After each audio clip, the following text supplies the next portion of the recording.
Drama serial तकदीर में आज की एपिसोड में रूमी की बर्थडे होती है। रूमी सो के उठती है तो सो उसे फ्लावर देता है और सास का गिफ्ट देता है। कहता है कि आज तुम्हारी बर्थडे है, हैप्पी बर्थडे। रूमी कहती है ओह अच्छा आज मेरी बर्थडे थी, मुझे याद ही नहीं था, बिल्कुल भी याद नहीं था। असद कहता है मैं हूँ ना याद रखने के लिए। फिर असद ऑफिस लाता है, उसके पापा से कहते हैं कि असद आज तो तुम्हारी बीवी की बर्थडे है और तुम ऑफिस आ गए, ऐसा करो तुम घर चले जाओ, जाओ दोनों मियाँ बीवी इस बर्थडे सेलिब्रेट करो, कहीं आउटिंग पे जाओ, उसे शॉपिंग करवाओ। असद कहता है ठीक है। असद बड़ा खुश घर वापस आ रहा होता है। दूसरी तरफ जो है वो साथ जाता है रूमी के पास, तो जाके कहता है कि क्या हाल है तुम्हारा। रूमी कहती है मैं ठीक हूँ। वो कहता है तुम्हें पता है मैं यहाँ से जाने वाला हूँ, ये घर छोड़ के जा रहा हूँ, लेकिन मैं जाने से पहले चाहता हूँ कि अपनी प्यारी सी दोस्त का बर्थडे सेलिब्रेट करके जाऊँ। मैं केक नहीं लाया वरना लोग सारे बातें करेंगे, इतराज़ करेंगे, इसलिए मैं छोटा सा पेस्ट्री का पीस ले आया हूँ, ये तुम काट लो और हम बर्थडे सेलिब्रेट कर लेते हैं। रूमी कहती है ठीक है। रूमी जैसे ही केक काटने लगती है तो पीछे से साथ असद भी घर में दाखिल हो ही रहा होता है। वो सारा कुछ अपनी आंखों से देख लेता है। दूसरी साइड पे माहीन खड़ी होती है, वो सब कुछ देख रही होती है, वो बड़ा खुश हो रही होती है। वहाँ पे रूमी केक काट रही होती है और उससे तालियां बजा रहा होता है और उससे कह रहा होता है happy birthday Rumi, happy birthday Rumi. और रूमी बड़ा खुश होती है।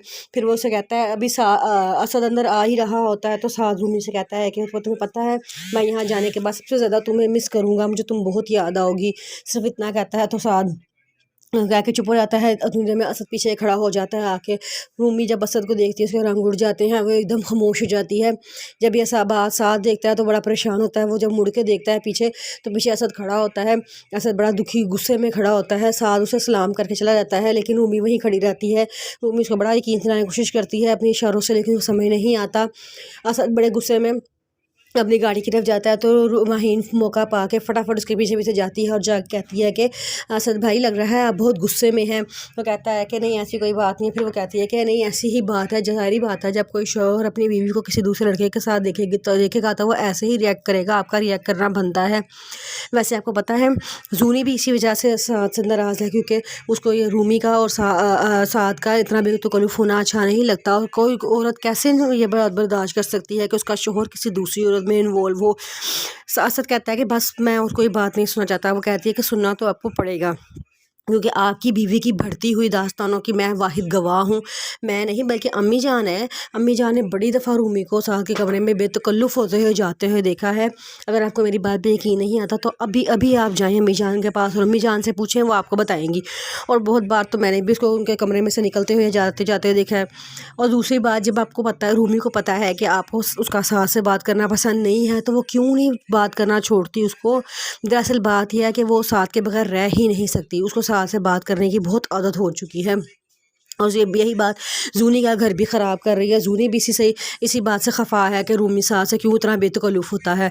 असद कहता है बस मैं अब और कोई बात नहीं सुनूंगा। ये कह के असद गाड़ी चला के चला जाता है और वहाँ पे रूमी माहीन हंसती हुई चली जाती है और कहती है कि देखा रूमी मुझसे दुश्मनी की थी ना, अब इसका बदला तुम्हें किस तरह चुकाना पड़ेगा, अब देखा तुम्हें कैसे सज़ा मिलती है। ये कह के हंसती हुई वो अंदर चली जाती है। दूसरी तरफ हमना बाज़ार गई होती है तो उसकी सास पूछती है ज़ायरा हमना कहाँ है। ज़ायरा कहती है पता नहीं, मैं तो किचन में थी, मुझे नहीं पता वो कहाँ है। तो वो कहती हैं कि हो हाय वो तो मुझे ही बता कर नहीं गई, इस कंडीशन में वो चुप करके बताए बगैर वहाँ से बाहर निकल गई है। तो वो कहती है कि उतनी देर में पीछे से हमना आ जाती है और हमना के कहती है कि तुम लोग यहाँ पे क्या कर रहे हो। तो वो कहती है कि मम्मा कहती है कि हमना तुम कहाँ गई थी, मैं तुम्हें ढूंढ रही थी, परेशान थी। हमना कहती है कि मैं तो ग्रोसरी करने के लिए बाहर चली गई थी आंटी, आप नमाज़ पढ़ रही थी और ये हांडी पकाने में मसरूफ़ थी, इसलिए मैंने किसी को तंग नहीं किया, मैं चुप करके खुद ही चली गई। तो वो कहती है कि अच्छा। तो हमना कहती है कि तुम परेशान ना हो, अब मैं समझ गई हूँ, हम दोनों देवरानियाँ नहीं बहनें हैं, अब हम दोनों ने ही मिलकर इस घर को चलाना है। तो आंटी कहती है हाँ ये तो अच्छी बात है। तो आंटी कहती है चलो इसी बात पे चाय हो जाए। तो हमना कहती है कि हाँ हाँ मैं चाय बना कर लाती हूँ।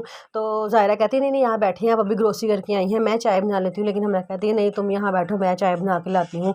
हमना किचन में जाती है और चाय में कुछ डाल देती है और दिल में सोच रही होती है तुमने सोच भी कैसे लिया कि मेरे होते हुए तुम इस घर पर कब्ज़ा करोगी, बादशाहत करोगी, ऐसा मैं कभी होने ही नहीं दूँगी। ये कह के वो मुस्कुरा कर चाय में कोई चीज़ डाल देती है।